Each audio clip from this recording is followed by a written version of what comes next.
Bismillahirrahmanirrahim. Assalamualaikum warahmatullahi wabarakatuh. Ayah bunda, bapak ibu guru, serta anak-anak yang Allah rahmati, semoga semua dalam keadaan sehat walafiat.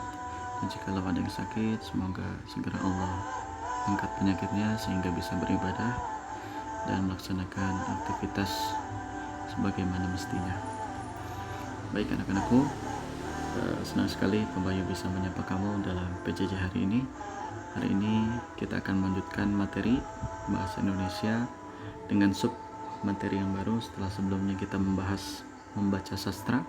Kali ini kita lanjut tentang menulis terbatas, yang pada pertemuan pertama akan membahas mengenai ungkapan. Jadi mari kita persiapkan dengan adab yang baik dan kita buka dengan doa. A'udzu billahi minasyaitonir rajim. Bismillahirrahmanirrahim. Rabbi zidni ilma warzuqni fahma. Amin ya rabbal alamin. Baik anak-anak, bismillah kita buka. Sebelumnya ada embun pagi yang mau Bapak sampaikan. Kalimat hikmah dari Imam Asy-Syafi'i rahimahullah. Wahai saudaraku, ilmu itu tidak diperoleh kecuali dengan 6 perkara: kecerdasan, semangat, sungguh-sungguh, bekal harta, belajar dengan seorang ustadz atau ustazah, dan membutuhkan waktu yang lama. Mari kita sedikit dalami. Ilmu itu tidak diperoleh dengan 6 perkara. Jadi ada 6 tahapan untuk memperoleh ilmu. Kecerdasan, kita memaksimalkan akal dan hati yang Allah berikan untuk memahami ilmu. 2, semangat, tidak boleh malas, jangan malas. Kita ingat, sebelum teknologi secanggih ini, ilmu dulu didapati dengan berjalan kaki untuk mendapatkan hadis dan sebagainya. Perjuangannya sangat dahsyat sekali. Makanya ilmu itu bermanfaat, hikmah, dan berkahi. Yang ketiga, bersungguh-sungguh.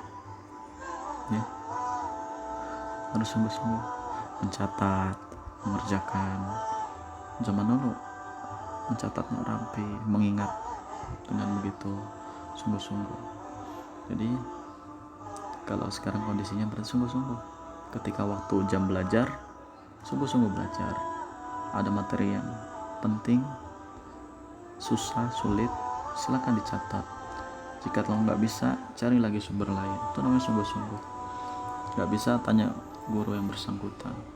Ya, taruh dulu handphone untuk nonton, untuk game. Itu salah satu cara sungguh-sungguh. Yang keempat, berbekal harta. Ya, mungkin pasang wifi, membeli paket. Yang kelima, belajar dengan ustadz dan ustazah. Bisa dari Pak Bayu, bisa dari orang tua kamu, atau dari YouTube, tapi yang sumbernya baik. Dan yang terakhir, yang keenam, membutuhkan waktu yang lama. Ingat, membutuhkan waktu yang lama, tidak singkat, tidak dalam sekejap, tapi membutuhkan waktu yang lama. Jadi karena ada proses di sana, ada sebuah proses yang harus kamu lalui sampai ilmu itu bisa masuk ke dalam hati kamu. Baik, itu untayan hikmah dari Imam Syafi'i. Sedikit Bapak bantu menyampaikannya untuk kamu kelas 6. Bismillah, kita lanjut. Bismillah, kita masuk materi ya. Yang pertama, ini akan singkat insyaallah. Semoga 15 menit selesai. Pertama, pengertian. Ungkapan adalah gabungan kata yang telah mengalami penyatuan makna, namun tidak ditafsirkan dalam arti sebenarnya. Jadi dia ada gabungan kata, bisa 2 kata, bisa 3 kata digabung yang telah mengalami penyatuan. Mereka telah bersatu. Kata-kata yang ini tadi telah bersatu, namun, ini sangat penting nih, namun tidak ditafsirkan dalam arti sebenarnya, ya. Tidak ditafsirkan dalam arti sebenarnya. Ingat, nih kunci. Nah, ingat ya. Bapak berikan 9 contoh. Pertama, rendah hati. Bukan berarti hatinya rendah, melainkan maknanya ialah tidak sombong. Contoh, Ziva seorang siswa yang berprestasi. Ia selalu mendapat nilai yang bagus di sekolah. Ziva juga memenangi lomba membaca puisi. Meskipun demikian, ia tetap rendah hati. Berarti Ziva ini bagus nih, Ziva rendah hati. Karena biasanya kalau memiliki ilmu, ujiannya besar, bisa menyebabkan orang menjadi sombong. Tapi Ziva tidak, Ziva rendah hati. Bagus Ziva. Yang kedua, gulung tikar. Bukan berarti tikarnya digulung ya. Bukan berarti tikar digulung. Bukan. Melainkan bangkrut. Artinya atau maknanya atau tafsirnya ialah bangkrut.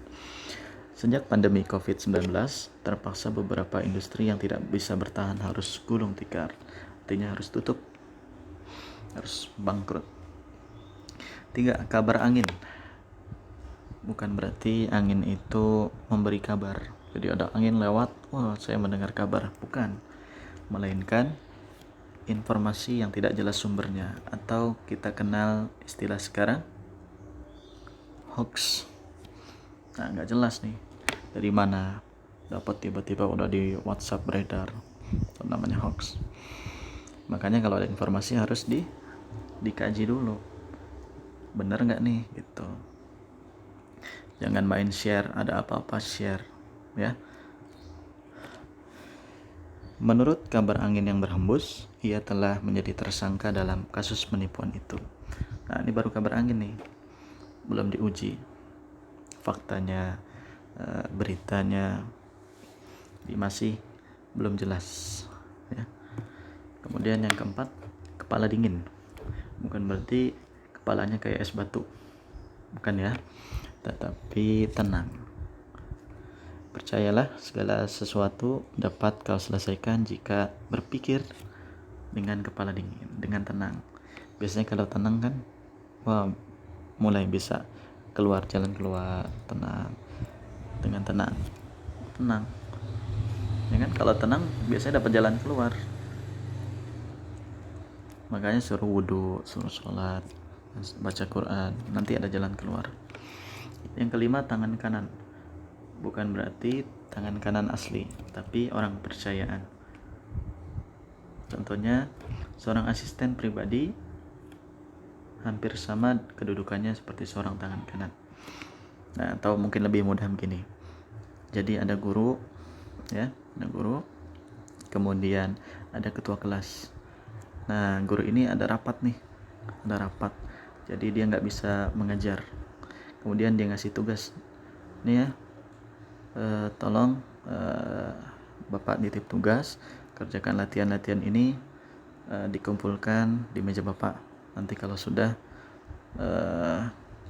tolong kasih tahu Bapak.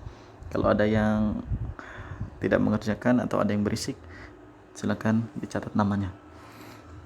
Ketua kelas ini sudah menjadi tangan kanan gurunya, ya. Ini udah menjadi tangan kanan nih teman-temannya, gitu. Tadi dia sampaikan teman-temannya, gitu. Itu namanya tangan kanan, orang yang dipercaya. Yang keenam, panjang tangan. Panjang tangan bukan berarti tangannya panjang seperti di film, tapi panjang tangan itu maknanya negatif, suka mencuri. Orang yang panjang tangan itu akhirnya dibawa ke pihak berwajib setelah ketahuan melalui CCTV, ya kan? Kalau ada CCTV ketahuan tuh, panjang tangan mencuri. Di berita-berita kan ada pencurian motor, atau panjang tangan. Yang ketujuh, banting tulang. Banting tulang di sini berarti bukan berarti tulangnya dibanting, melainkan kerja keras. Ayah tiada kenal lelah membanting tulang untuk mencari nafkah yang halal bagi keluarga. Wah, ayahnya hebat nih. Ayahnya hebat, ya kan? Ayah kerja keras untuk mencari nafkah yang halal bagi keluarga. Nah, tugas kamu apa? Hak dan kewajiban kamu ya belajar, membantu orang tua. Kan ayah udah kerja keras, ya kan? Yang kedelapan, buah tangan. Bukan berarti tangannya menghasilkan buah jeruk, stroberi, bukan, tetapi oleh-oleh. Sebelum pulang dari kota Bandung, ibu membelikan buah tangan untuk anak-anak di rumah. Nah, memberikan oleh-oleh dari Bandung biasanya apa nih? Apa yang dari Bandung oleh-olehnya? Tahu ya? Atau apa nih? Baju atau makanan, minuman lah, cemilan ya. Oke, nomor 9, keras kepala atau kepala batu. Bukan berarti kepalanya keras kemudian diadu lebih keras kepala siapa, bukan. Tapi keras kepala atau kepala batu ialah susah diberitahu, susah dinasehati. Kalau dinasehati nggak mau, itu namanya bahasa sehari-harinya apa? Ngeyel, ya. Kamu ini udah salah tapi nggak mau gitu. Apa sih, orang aku nggak salah gitu, ngeyel ya, keras kepala. Ketika diberitahu kebenaran, ya tetap saja bersifat keras kepala, tidak mau mendengar kebaikan. Baik, kita masuk ke contoh soal. Penggunaan ungkapan yang tepat terletak pada kalimat meskipun banyak memiliki prestasi, Ali selalu tetap rendah diri. Salah. Rendah diri itu artinya tidak pede, tidak percaya diri. Ya, harusnya apa? Harusnya rendah hati jawabannya. Salah. Baju Bimo banyak yang tidak muat karena lapang dada. Lapang dada itu artinya dia sabar, ikhlas. Ketika ada musibah, nauzubillah, dia sabar, dia ikhlas, itu namanya lapang dada. Bukan berarti bajunya gak muat, dadanya lapang, dadanya kayak lapangan, bukan ya. B salah. Yang C, Dika kerap dinasihati teman-temannya karena keras kepala. Bolehlah simpan.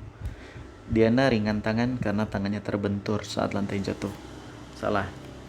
Ringan tangan itu artinya suka memberi bantuan, ya, suka memberi atau menawarkan. Ulang, suka memberi atau menawarkan bantuan, ya, atau bahasa singkatnya suka membantu gitu. Bukan berarti ketika jatuh tangannya jadi ringan gitu. Salah ya. Tadinya berat, ketika jatuh tangannya jadi ringan. Itu salah. Jadi jawaban paling tepat C.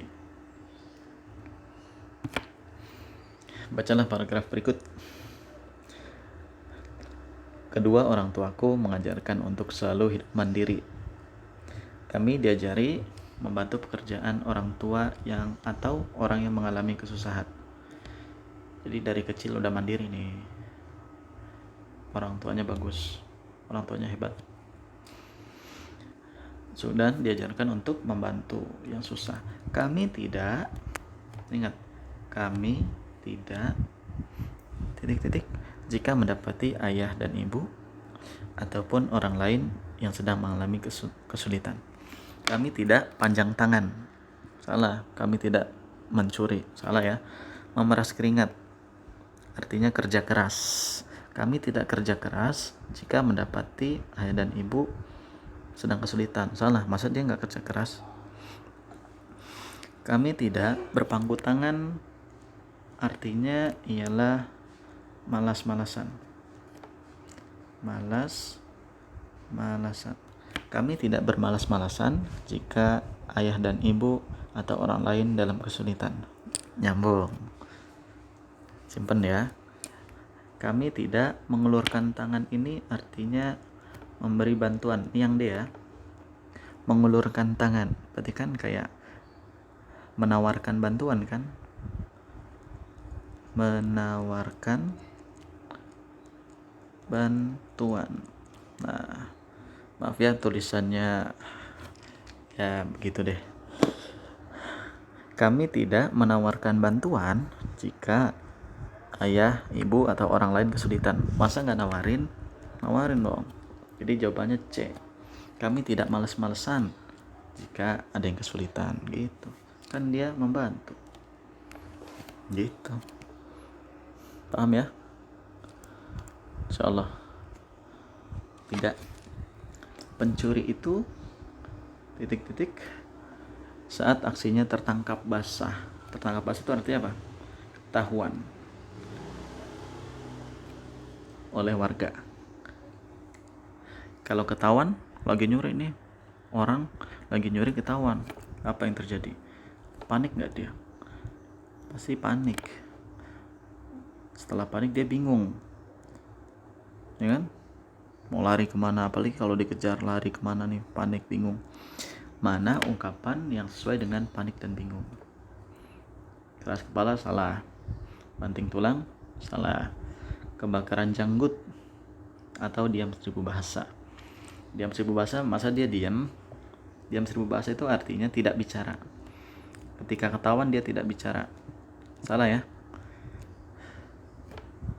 Kebakaran janggut, nah Bapak ajarin nih cara menjawabnya. Kalau terjadi kebakaran, orang-orang panik gak? Panik. Bingung gak? Bingung. Nah, dari situlah disebut kebakaran janggut atau jenggot. Nah, karena dia panik, dia bingung, terus dibuatlah ungkapannya panik bingung ialah kebakaran jenggot. Jadi jawabannya C ya. Panik, bingung, dibuat ungkapannya yaitu kebakaran janggut, sehingga jawabannya C. Terakhir, udah selesai ya? Oh ya, alhamdulillah udah 3 soal. Bapak nggak sadar. Terakhir penugasan, ada 4 poin di sini. Buka halaman 148 pada modul. Situ ada ilmu yang harus kamu baca. Ilmu yang harus kamu baca. Baca ya. Tadi ingat nggak boleh malas. Kerjakan latihan 151. Ini soalnya udah Bapak pilih nih. Di situ ada 23. Kan kalau 23 kebanyakan Bapak minta cuma 12. Cuma 12 soal. Ya, kerjakan dengan baik. Kerjain jawabannya aja. Nggak usah ditulis. Misalnya A, ada kalimatnya, nggak usah ditulis. Jawabannya saja. Di selembar kertas atau di buku tulis. Jika sudah selesai, tolong foto dan kirim WA ke wali kelas masing-masing. Pahami ya instruksinya? Terakhir, Bapak ucapkan terima kasih, jazakumullah khairan, pada anak-anak semua yang sudah menonton video ini, dan ayah bunda yang mungkin ada di sampingnya atau mengawasi. Terima kasih ya. Selamat mengerjakan. Jika ada sumber belajar lain yang lebih baik dari Bapak, silakan diakses dan dipelajari. Assalamualaikum warahmatullahi wabarakatuh.